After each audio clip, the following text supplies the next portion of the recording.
ang Presidential Broadcast Service. Radyo Pilipinas. Radyo Publiko ng Bagong Pilipinas para sa Bagong Pilipino.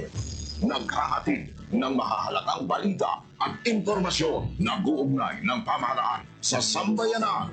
Tulay sa himpapawid ng serbisyo publiko. Radyo Pilipinas. Radyo Publiko.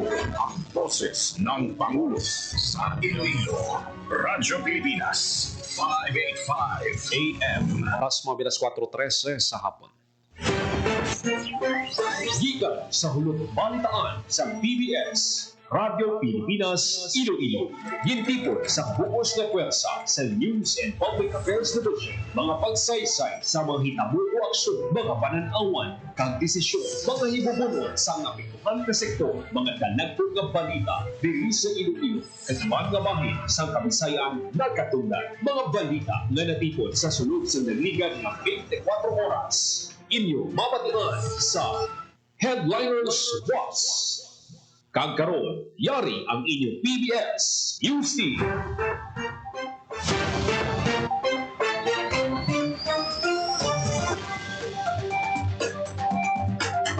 Mayong hapon, ini ang Headliners Watch.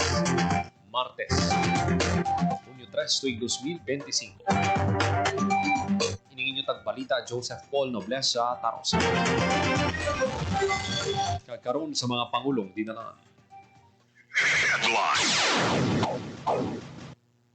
DepEd Western Visayas magakooperar sa pagdihon sa mga tikang agad matap ng pagduging sa monkeypox labi na nga manukupisa na ang klase. Kampanya sa pagpahibalo sa publiko tuwi sa mga impormasyon sa monkeypox dapat papasanyugon sunod kay Mayor Treñas. DTI nagpagawa ng price guide sa school supplies, 29 items nagnubo ang presyo. Masangkan nga anti-drug operations ang ICPO nagresulta sa pagkakumpiska ng 12.3 million pesos na balor sang illegal na droga. Kagaron sa detalye na sang aton mga balita. Radyo Pilipinas. Radyo Pilipinas News. Handa sa pagsunod sa numan nga protocol ang Department of Education may kangtanan sa patay nga pag-monitor sa kaso sa monkeypox sa syudad kag probinsya sang Iloilo. Sa interview sa Iloilo Morning kay Hernanis Culyar Jr. tagpamaba sa DepEd Western Visayas, ginpayag siningayar sa close coordination ng DepEd sa LGU Iloilo City kag province sa mga serya sang sinapol may kangtanan sa kampanya gud punggan ang paglapda sa monkeypox. Dugang man sini nga sila magabase man sa ila protocol sa sitwasyon kag sa mga nahisugdan nga pagsulundan para sa proteksyon sa kabataan labi pa kag manubukas ng klase sa Hunyo 16. Sa pagsugod sang Brigada Eskwela sa dason nga semana maging prioridad gid sa nagkalain-laing sektor ang pagpabilin sa bulutuan nga malimpyo ug matapnang palatian halin sa dengue, leptospirosis ug bisan pa sa nagalaptang nga monkeypox. Dugang pa ni Esculiar nga magsunod ang DepEd sa maliyon nga guidelines ng LGUs sa paghimo sang protocol sa bulutuan para sa proteksyon sang mga estudyante. Radyo Pilipinas. Radyo Pilipinas News. Schools Division of Iloilo preparado na para sa pagbukas ng klase sa Hunyo 16. Detalye sang balita sa report ni Marian Grace Erenieta. Radyo Pilipinas. Radyo Pilipinas Report. Preparado na ang Schools Division of Iloilo para sa pagbukas ng school year 2025 to 2026 sa Hunyo 16. Ini ang pasalig ni Dr. Ernesto Servilon Jr., Schools Division Superintendent upon SDS ang DepEd Iloilo Schools Division sa interview sa Radyo Pilipinas Iloilo.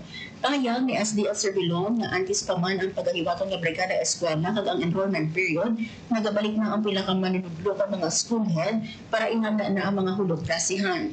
Hiwaton ang Brigada Eskwela kag enrollment period umpisa Hunyo 9 tugtog 13. Samtang gipahayag man ni SDS Servilon nga para hindi maapektuhan ang pagbukas ng klase kag ang pagtuon sa mga estudyante sa Alimudian National Comprehensive High School matapos kami naglungtad nga sunog sining karon lang, niara na sa contingency plan ng SDO Iloilo kag padayon ang koordinasyon sa lokal nga panguluhan sa munisipalidad. Para sa Bagong Pilipinas, Marian Grace Aranyata, Radyo Pilipinas, Radyo Publiko. Radyo Pilipinas. Radyo Pilipinas News. Sa ibang panaton nga balita importante ang padayong nga pagpahangop sa pumuloy sa mga impormasyon na tuwi sa monkeypox sa din Ila dapat nga maintindihan ang symptoms and prevention sa balatian. Ini ang ginpabutyag ni Iloilo City Mayor Jerry Terñas kasunod sa press con nga ginpatawag sa alkalde. Ginapangabay man siniyang katapos sa media sa pagpalabot sang husto kag accurate information sa publiko nagikan sa mga eksperto sa medisina agud mas maging epektibo ang kampanya labi pa kag may 4 na kakaso nga nabalhag sa syudad. Dugang panitran niya, sinakabig panibago nga threat ang monkeypox kag kinahanglan ng agresibo nga pagatubang sa pagpanghangkat kay ini dapat pagpalagyuhan.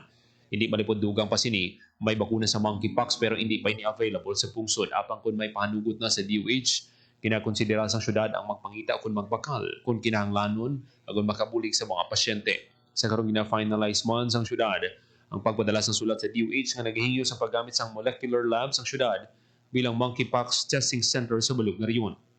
Dugang pa sang alkalde, may personal ang laboratorio nga nahanas na sa pag-test ng mga specimen ka makabulig padasig sa pag-monitor sa mga test results labi pa kagamat-amat nga nagadamo ang nagapatest sa RITM sa likod sini nagapating alkalde nga dapat sundon ang protocol sa DOH sa mga tikang agad matap na ang balatian. Radyo Pilipinas. Radyo Pilipinas News. Sa kalibo nga pamatanon sa Island Barangay sa Carles, Iloilo ginpaydalom sa Health Education Talks, libre nga medical consultation. Ginhiwat man detalye sang balita sa report ni Marian Grace Serenieta. Radyo Pilipinas. Radyo Pilipinas. Ginpaydalom sa Health Education Talk sa masobray sa kalibo nga pamatanon edad 10 to 19 years old gikan sa mga Island Barangay sa Carles, Iloilo. Sa sunod sang 4 ka adlaw lakip sa gintulo sa pamatanon ang mga oral health, teen pregnancy prevention, mental health, non-communicable diseases, nutrition ug basic life support. Magluwas sa talks ng gintanigman nga libre nga medical consultation sa pamatanon kag ila pamilya. Nakit sa health services sa gintanyag ang chest x-rays kag oral health services nga mga serbisyo nga mabudlay ma-access kung nagapuyo sa Island Barangay suno sa Iloilo Provincial Health Office. Ginhiwat ang mga aktibidad sa Granada National High School, sa Bailon Campus, Sitio Lango, Barangay Granada Norte, Carlos Granada National High School, Ballesteros Campus, Barangay Gabi, Gigante Sur, Barangay Buaya Gymnasium sa Sikugon Anyan, kag Carlos Bitoon Elementary School sa Barangay Bitoon, Carles. Ang kalimutan ang ginorganisa sa Iloilo Provincial Health Office, AstraZeneca kag PHAP Cares Foundation, kauban ang Health and Schools Division of Iloilo, Carles Primary Care Facility kag Philippine Tuberculosis Society Incorporated. Para sa Bagong Pilipinas, Marian Grace Eraniata, Radyo Pilipinas, Radyo Pilipinas. Radyo Pilipinas. Radyo Pilipinas News. Transition team ni Mayor Jerry Terñas handa na sa pagtugyan sa responsibilidad kay incoming City Mayor Raisa Terñas Chu. Detalye ang balita sa report ni Janelle Baclay. Radyo Pilipinas. Radyo Pilipinas. Radyo Pilipinas. Report.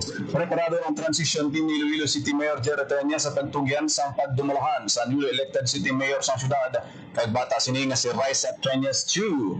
Sa iya pagbiya sa pwesto sa katapusan nga bulan sa Hunyo, kampante ang alkalde sa ikasangkol ni Mayor-elect Raisa Terñas Chu sa pagpadayon sa dalagko nga mga programa nga iya na umpisahan. Inatugyan man sini sa incoming mayor ang pagdesisyon sa pagpili sa iyang mga mangin executive assistants sa kung sino ang magapadayon o kung ilisan. Dugang pa sa alkalde, tanan na co-terminus employee ang magabiya maandungan sa iya termino kay ginarespeto sa iyang pagka-independent sa iya bata sa pagpili sa mga tinawo nga makabulig sa iya. Impahayag man sa alkalde nga hindi ini magbaton sa posisyon sa City Hall sa idalom ni Inday Raisa kundi mangin designated political advisor lamang kag hindi appointed nga nagakahulugan na wala ini sa mabaton na sweldo. Subong tapos ng eleksyon, nagalaom si Terñas na magahugpo ng mga opisyales kag padayon na magserbisyo sa kayuhan sa syudad sa Iloilo, bagay nga nasuguran na sa ilang partido ang pagpalabot sa hand of reconciliation sa pihak na kampo suno kay Terñas. Para sa Bagong Pilipinas, Janelle Baclay, Radyo Pilipinas, Radyo Publiko. Radyo Pilipinas. Radyo Pilipinas News. Sa ibang banaton nga balita, nagpagwas ang price guide sa school supplies ng Department of Trade and Industry ug maghatag giya sa mga bumalagal sa bunga nagilapit ng pagbukas ng klase. Subong nga tuig, 195 ka stock keeping unit sa 12 ka kategorya sa school supplies ang ginsumite sa siyam ka manufacturer ug ang distributor kag isa ka retailer. Sa nasambit nga numero, 29 ang nakitaan sa pagnubos ang presyo samtang sa kagatos ang wala sang pagpag-o. Sa 29 ka nagbarato, 19 grade pad papers, 5 ang intermediate pad papers, 2 ang writing notebook, kag isa ang lapis. Ang pagnubo sa presyo nagdangat sa 1 peso to 10 pesos. Sunod kay DTI Secretary Cristina Roque, ang DTI nagapabiling nga tampan sa pasalig sini nga siguraduhan ang mga pamilyang Pilipino may access sa reasonably priced na school supplies bilang kabayan sa paglabot sa bagong Pilipinas agenda ni Presidente Ferdinand R. Marcos Jr. Radyo Pilipinas. Radyo Pilipinas News. Samtang ang Department of Agriculture Western Visayas pagi sa Farm and Fisheries Clustering and Consolidation Program nagapanguna sa capacity development and processing and packaging for farm clusters sa bugos nga Western Visayas.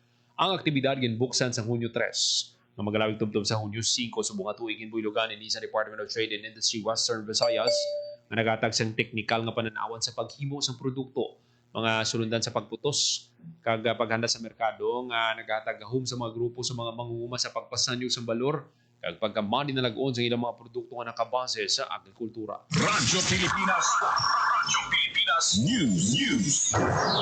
Sa Philippine Atmospheric Geophysical and Astronomical Services Administration ng pag-asa ang pagsugod sa tig-ululan sa Pilipinas. Ano sa pag-asa? Sa nagsalbing uli nga analysis kay rainfall data halin sa mga napilian nga DOST pag-asa stations, lapta-lapta, tubtob malapnagon nga pag-ulan ang naobserbahan sa ligad nga 5 ka adlaw bangon sa southwest monsoon ug habagat. Ini nagapatimaan sa pagsugod sang tig-ululan sa nakatungdan nga bahin sang Luzon kag Visayas. Pang posible gihapon ng monsoon break o kung mga adlaw nga wala sa ulan sa mga masunod nga adlaw o kung semana. Radyo Pilipinas. Radyo Pilipinas News. Kampanya kontra illegal nga droga sa syudad sa Iloilo naglabot sa 12.3 milyones pesos nga balor sa illegal nga droga na kumpiska sa Iloilo City Police Office sa isa ka bulan nga operasyon. Ini ang nakumpiska sa ICPO humuli sa Mayo 1 to Mayo 31, 2025 ang masobra 12 milyones pesos nga balor sa illegal nga droga nga nakumpiska resulta sa 44 anti-drug operations sa 54 ka drug personalities ang nadakpan. Sino kay Iloilo City Police Office Director Police Colonel Kim Legada, seryoso ang kapulisan nga papaso ng problema sa illegal nga droga sa syudad sa Iloilo. Limanduan sining kapulisan nga padayon ng ilang kapisan kag dedikasyon sa katungdanan kag mas pabakuron ang maayong nga relasyon sa komunidad na pumalabot ang katalagaan sa kampanya kontra illegal nga droga. Radyo Pilipinas. Radyo Pilipinas News. Samtang sa ibang panaton nga balita, sa tunga sang madamo nga kadalagan sang 3rd Infantry Division Philippine Army sa kampanya kontra insurhensya nagapabilin nga komitido ang mga soldado nga pangapinan kag proteksyonan ng mga pumuluyo sang Western kag Central Visayas. Sa pagsaulog sa 3rd Infantry Division Philippine Army sang ilay ka-51 nga founding anniversary, gintagaan pagkilala mga stakeholders nga nagpalabot sang bugos nga suporta sa ilang mga programa, proyekto kag advokasya. Ang paghatag sang pagkilala sa mga stakeholders ang ginpangunahan ng Lieutenant General Roy Galido, Commanding General sa Philippine Army, at 3rd Infantry Division Commander Major General Michael Samson. Sa pagkilala sa mga stakeholders, gipasidunggan man ang mga personnel halin sa nagkalaylay nga military units sa ilan nanging kontribusyon sa madamong accomplishments sa 3rd Infantry Division. Gindayaw naman ni Philippine Army Commanding Officer Lieutenant General Roy Galido ang tanan nga spearhead trooper sa pag-uphold sang pinakamataas nga talagsan sang disiplina nga mong pundasyon sang ilang organisasyon. Sa pagsaulog sa 3rd ID sang ilang founding anniversary, gindumduman sa mga soldado ang mga kaupdanan nga nauna na nga nagtaliwan bangod sa ginhimo nila nga sakripisyo para sa mga pumuluyo. Radyo Pilipinas. Radyo Pilipinas News. Naghalin sa Negros Occidental ang pinakamadamong nga gold medals ng Western Visayas Regional Athletic Association sa bago lang natapos nga 2025 palarong pambansa sa Ilocos Norte. Suno sa Negros Occidental Provincial Government ang mga atleta gikan sa ilang probinsya ang naghatag sang 18 ka bulawan nga medalya sa palarong pambansa. Naibaluan ang Wevra nakakuha sa kabugusan nga 44 ka gold, 52 ka silver, kag 58 ka bronze medals. Karon nga tuig ang palarong pambansa 2025 ginakabig nga labing uli nga pagpakigbahin sa Negros Occidental sa Wevra. Sa sunod nga mga edisyon sa palarong pambansa ginalauman ang pagtiglawas sa mga Negrense athletes ng Negros Island Region, kaupo ng mga atleta sa Negros Oriental kag Siquijor. Radyo Pilipinas. Radyo Pilipinas News. Baton sang cash incentives gikan sa provincial government ang mga atleta sa Negros Occidental nga nakakuha sang medalya sa 2025 palarong pambansa. Sunod sa Negros Occidental Provincial Government, 10,000 pesos ang pagkabatunod sa mga gold medalist, 7,000 pesos sa mga silver medalist kag 4,500 pesos Sa mga bronze medalist, dugang pa diri ang mga atleta nga nakabalag sa bag-o nga record sa nanuituay nga sporting events ang magabaton sa dugang nga cash incentives. Sa datos ng provincial government, 18 ka gold medal ang nakuha sa Negros Occidental para sa Western Visayas sa karon nga palarong pambansa. Radyo Pilipinas. Radyo Pilipinas News. Para sa Radyo Pilipinas, alas 4:28 sa hapon.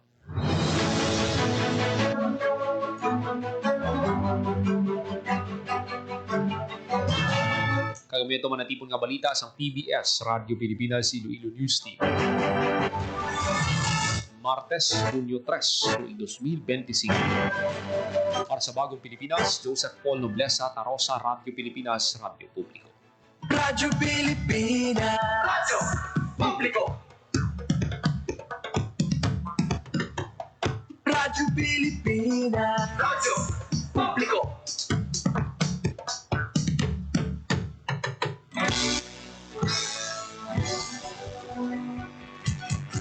Mahalagang mga balita, napapanahong impormasyon. Kami ang iyong gabay, pag may bagyo at sakuna. Serbisyo ng gobyerno, kapag may nangangailangan. Mga proyekto ng Pangulo, damang-dama ang pagmamahal niya. Tulay ng mga hinaing, ang problema ng bayan ating lulutasin. Tulay sa himpapawid, tulay ng pagbabago. Radyo Pilipinas, ng bagong Pilipinas. Radyo Pilipinas, ng bagong Pilipino.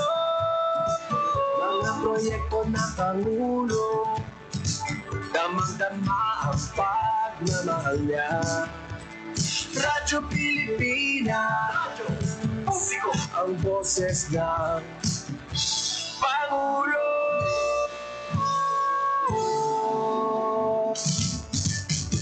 Karamay nyo kami, kahit malayo man kami nakakarating. OFW magsasaka, buhay ay iba't iba. San